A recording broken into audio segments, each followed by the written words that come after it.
In the heart of the Middle East, a nation that has defied empires, outlasted sanctions, and built one of the most formidable military machines in the region, Iran. A country of 85 million people, stretching across 1.5 million square kilometers, bordered by Iraq, Turkey, Pakistan, Afghanistan, and the Caspian Sea. Its geography alone makes it a strategic prize.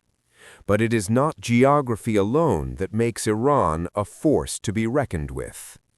This is the story of Iran's military power, its weapons, its strategy, and the doctrine that shapes one of the world's most complex armed forces.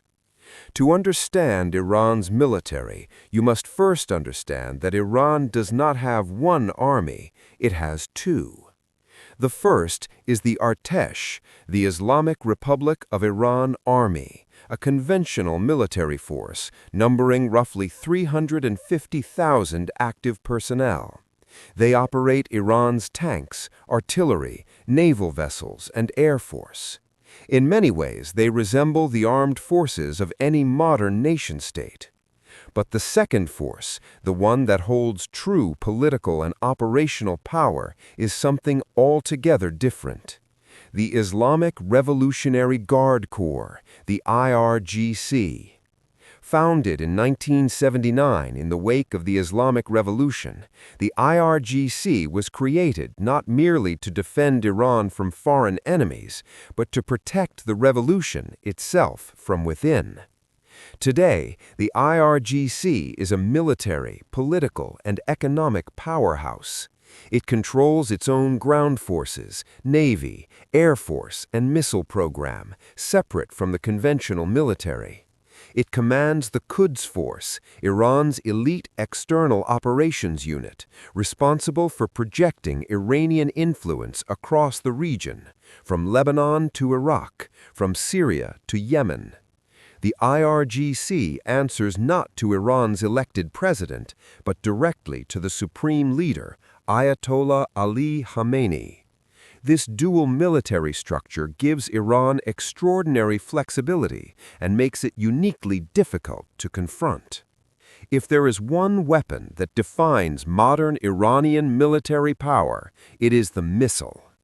Iran possesses the largest and most diverse ballistic missile arsenal in the Middle East, a program built over 40 years of sanctions, smuggled technology, and indigenous engineering, and today capable of striking targets across the entire region. Iran's ballistic missile family includes several critical systems. The Shahab series, Iran's earliest long-range ballistic missiles, derived from Soviet and North Korean technology. The Shahab 3, with a range of up to 2,000 kilometers, can reach Israel, Saudi Arabia, and U.S. bases across the Gulf. Then came the Emad, Iran's first precision-guided ballistic missile. Equipped with a maneuverable re-entry vehicle, the Emad can adjust its trajectory mid-flight, making it significantly harder to intercept. The Sejil, a two-stage solid-fuel ballistic missile. Solid fuel means faster launch times, greater mobility, and less warning for adversaries. With a range exceeding 2,000 kilometers, it represents a major advancement in Iran's strategic strike capability. And most recently, the Fateh. Unveiled in 2023, Iranian officials claimed it as a hypersonic ballistic missile capable of speeds exceeding Mach 15 and maneuvering unpredictably during flight. If the claims hold, it represents a weapon that current missile defense systems would struggle to intercept. These are not theoretical weapons. In January 2020, following the U.S. assassination of IRGC General Qasem Soleimani, Iran launched over dozens of ballistic missiles at 2 U.S. military bases in Iraq in a single night, demonstrating both the range and accuracy of its arsenal. The message was unmistakable. Iran's missiles work. In recent years, Iran has emerged as one of the world's leading developers and exporters of military drones, unmanned aerial vehicles that have fundamentally changed the nature of modern warfare. Iran's drone program includes a vast family of systems, from small tactical reconnaissance drones to large armed platforms capable of striking targets hundreds of kilometers away. The most notorious of these is the Shahed 136, a loitering munition, sometimes called a kamikaze drone. Cheap to produce, difficult to detect on radar, and devastating on impact. It flies to a target zone, circles until it identifies its objective, and then dives. The Shahed 136 gained global attention when it appeared on the battlefields of Ukraine, supplied by Iran to Russian forces. Its use there demonstrated a brutal truth. In modern warfare, quantity can defeat quality. A swarm of inexpensive drones can overwhelm expensive air defense systems simply by sheer numbers. Iran also operates the Shahed 149 Gaza, a large, long-endurance combat drone comparable in size and capability to the American MQ-9 Reaper. Armed with precision-guided munitions, it can loiter over a battlefield for extended periods, conducting both surveillance and strikes. Through its network of regional partners, the Houthis in Yemen, Hezbollah in Lebanon, various militia groups in Iraq and Syria, Iran has distributed drone technology across the Middle East. This means Iran's aerial reach extends far beyond its own borders, multiplying its effective strike capability many times over. 21 miles wide at its narrowest point, a single waterway through which approximately 20% of the world's traded oil passes every single day. The Strait of Hormuz is the most strategically important choke point on Earth, and Iran sits on its northern shore. Iran's naval strategy is built around one fundamental concept: asymmetric warfare. Rather than trying to build a blue water navy capable of challenging the U.S. fleet head-to-head, an unwinnable proposition, Iran has developed the tools to make the Strait of Hormuz ungovernable.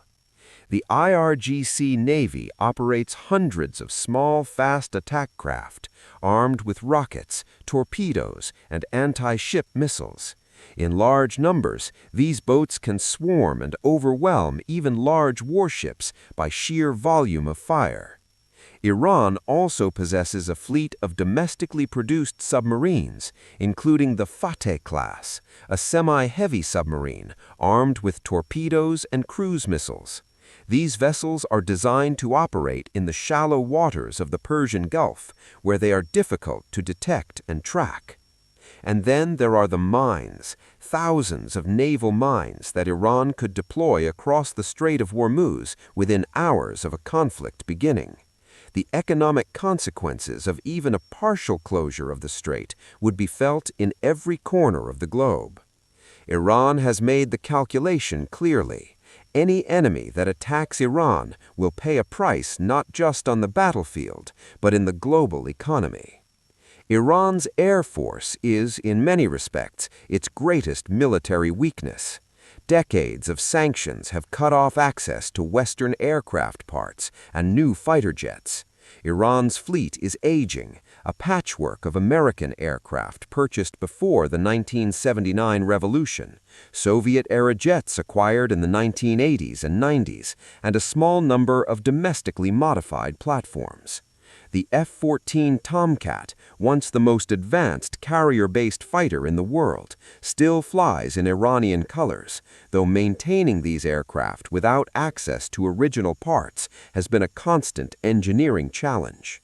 In recent years, Iran has worked to address this gap. In 2022, Iran received its first delivery of Russian Su-35 flanker fighters, a significant upgrade in capability. Negotiations for Chinese J-10C jets have also been reported. But where Iran's conventional air power is limited, its air defense network is formidable. The C-300 surface-to-air missile system, delivered by Russia after years of delay, gives Iran the capability to shoot down sophisticated aircraft and cruise missiles at long range. Iran has also developed its own domestic air defense systems, including the Bavar 303, an indigenously produced system that Iranian officials claim is comparable to the C-300 in performance. Together, these systems create layered air defenses around Iran's most critical military and nuclear sites, making any strike against them a deeply complex and costly undertaking. No discussion of Iran's military power is complete without confronting the question that has dominated global geopolitics for 2 decades. Does Iran seek nuclear weapons? Iran has consistently maintained that its nuclear program is for peaceful civilian purposes, yet the facts